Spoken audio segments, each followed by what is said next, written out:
नमस्कार, जय जोहार। आप सभी का सीजी न्यूज हब चैनल में एक बार फिर से स्वागत है। छत्तीसगढ़ की रोजाना बड़ी खबरों को जानने के लिए इस चैनल को जरूर सब्सक्राइब करें, ताकि बिना किसी रुकावट के छत्तीसगढ़ की सारी बड़ी खबरें आप तक पहुंचा सके। भीषण गर्मी में बड़ा फैसला।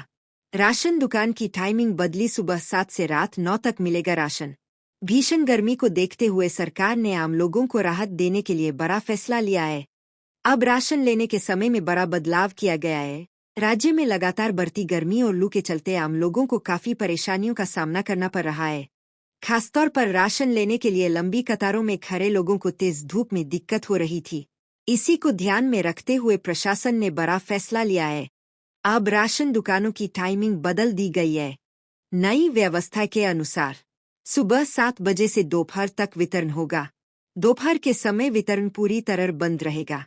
इसके बाद शाम को फिर से दुकान खुलेगी और रात 9 बजे तक राशन दिया जाएगा। इस फैसले का मुख्य उद्देश्य है कि लोग तेज धूप और लू से बच सकें और आरामदायक समय में राशन ले सकें। छत्तीसगढ़ के कोरबा से बड़ी खबर सामने आ रही है, जहां लोगों को 3 महीने से राशन नहीं मिला और अब गुस्साए लोग सीधे खाद्य अधिकारी के दफ्तर में धरने पर बैठ गए हैं। कोरबा जिले में सार्वजनिक वितरण प्रणाली पर बड़ा सवाल खड़ा हो गया है। जानकारी के मुताबिक कई राशन कार्ड धारकों को पिछले 3 महीनों से राशन नहीं मिल पा रहा है। इस वजह से गरीब और जरूरतमंद परिवारों को भारी परेशानियों का सामना करना पड़ रहा है। बताया जा रहा है कि लोगों ने कई बार शिकायत की, लेकिन कोई ठोस कार्रवाई नहीं हुई। आखिरकार परेशान होकर बड़ी संख्या में हितग्राही खाद्य विभाग के कार्यालय पहुंच गए और वहीं बैठकर धरना प्रदर्शन शुरू कर दिया। भरने पर बैठे लोगों का कहना है कि उन्हें समय पर राशन नहीं दिया जा रहा। बार बार चक्कर लगाने के बाद भी समस्या जस की तस है। वन अतिक्रमण पर बड़ी कार्रवाई। 94 हेक्टेयर जमीन खाली, 52 लोग गिरफ्तार। बड़ी खबर। वन भूमि पर कब्जा करने वालों के खिलाफ बड़ी कार्रवाई की गई है, जहां प्रशासन ने 94 हेक्टेयर जमीन को अतिक्रमण से मुक्त कराया है और इस दौरान 52 लोगों को गिरफ्तार भी किया गया है। राज्य में वन अतिक्रमण के खिलाफ प्रशासन ने सख्त रुख अपनाया है। ताजा कार्रवाई में वन विभाग और प्रशासन की संयुक्त टीम बड़े स्तर पर अभियान चलाया। इस अभियान के तहत करीब 94 हेक्टेयर वन भूमि को अतिक्रमण से मुक्त कराया गया। मौके पर अवैध कब्जे हटाए गए और कई अस्थायी ढांचे भी तोड़े गए। कार्रवाई के दौरान विरोध भी देखने को मिला, लेकिन प्रशासन ने सख्ती बरतते हुए अभियान जारी रखा। इस पूरे ऑपरेशन के दौरान कुल 52 लोगों को गिरफ्तार किया गया। इलाके में भारी पुलिस बल तैनात किया गया था, ताकि किसी भी तरह की अप्रिय स्थिति से निपटा जा सके। पर राजधानी रायपुर से है और हालात वाकई खराब है। खमहरडीह इलाके में आज सुबह 9:45 बजे नगर निगम का 4500 लीटर का पानी का टैंकर पहुंचा। आपको यकीन नहीं होगा, महज 7 मिनट में पूरा टैंकर खाली हो गया। लोग बाल्टी, ड्रम लेकर टूट पड़े। स्थानीय लोगों का कहना है कि पिछले 5 दिन से नल में पानी नहीं आ रहा। बोरवेल भी सूख गए। 41 डिग्री टेम्परेचर में बिना पानी के हालत बिगड़ रही है। नगर निगम का कहना है कि गर्मी के कारण डिमांड 30% बढ़ गई है।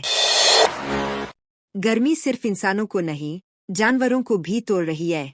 मैत्री बाग जू में टाइगर की दहाड़ अब सुस्त पड़ गई है। वो दिन भर शेड में ही बैठा रहता है। भालू, हिरन सब परेशान है। जू प्रबंधन ने सभी पिंजरों में फव्वारे और शावर लगवा दिए हैं। दिन में 3 बार ठंडे पानी की बौछार की जा रही है। खाने में तरबूज, खीरा, बेल का शरबत दिया जा रहा है ताकि डिहाइड्रेशन न हो। डॉक्टरों की टीम 24 घंटे जानवरों की निगरानी कर रही है। 42 डिग्री में इनका भी बुरा हाल है। बस्तर में हाई कोर्ट खंडपीठ के लिए आंदोलन। बस्तर की सबसे पुरानी मांग से जुड़ी है। बस्तर में हाई कोर्ट की खंडपीठ खोलने के लिए जिला अधिवक्ता संघ ने आंदोलन का ऐलान कर दिया है। वकीलों का कहना है कि बस्तर, दंतेवाड़ा, सुकमा, बीजापुर के लोगों को 1 तारीख के लिए 350 किलोमीटर दूर बिलासपुर हाई कोर्ट जाना पड़ता है। गरीब आदिवासी पैसा और समय दोनों बर्बाद करता है। 20 साल से ये मांग चल रही है। सरकारें बदल गईं, लेकिन खंडपीठ नहीं मिली। अब वकील सड़क पर उतरेंगे। जब तक बस्तर को न्याय नहीं मिलेगा, आंदोलन जारी रहेगा। महिला आरक्षण पर विशेष सत्र। महिला आरक्षण बिल यानी नारी शक्ति वंदन अधिनियम को लेकर छत्तीसगढ़ में राजनीति गर्म हो गई है। सीएम विष्णुदेव साय सरकार अब विधानसभा का एक दिन का विशेष सत्र बुलाने जा रही है। सूत्रों के मुताबिक इस सत्र में विपक्ष के रुख के खिलाफ निंदा प्रस्ताव लाया जाएगा। सीएम साय ने कहा कि इस कानून से देश की आधी आबादी को उसका हक मिलेगा। पंचायत से लेकर संसद तक महिलाओं की भागीदारी बढ़ेगी। फैसला लेने में महिलाओं की भूमिका मजबूत होगी। सत्र की तारीख जल्द घोषित होगी। राजनांदगांव मेंटल हॉस्पिटल में हत्या। राजनांदगांव से और बहुत डराने वाली है। देवदा स्थित सीमांस मेंटल हॉस्पिटल में मंगलवार रात एक मानसिक रोगी ने दूसरे मरीज की हत्या कर दी। वार्ड में ही रॉड से हमला किया। मौके पर ही मौत हो गई। इस घटना से पूरे अस्पताल में हड़कंप मच गया। सबसे बड़ा सवाल यह है कि रात में स्टाफ कहाँ था? सुरक्षा गार्ड क्या कर रहे थे? पीड़ित परिवार ने अस्पताल प्रबंधन पर लापरवाही का आरोप लगाया है। पुलिस ने केस दर्ज कर लिया है और सीसीटीवी खंगाल रही है। सक्ती के वेदांता पावर प्लांट से बॉयलर ब्लास्ट में मरने वालों की संख्या अब 24 हो गई है। चेयरमैन अनिल अग्रवाल समेत 19 लोगों पर एफआईआर दर्ज है। नया अपडेट यह है कि उद्योग जगत की कई बड़ी हस्तियां अब चेयरमैन के सपोर्ट में उतर आई है।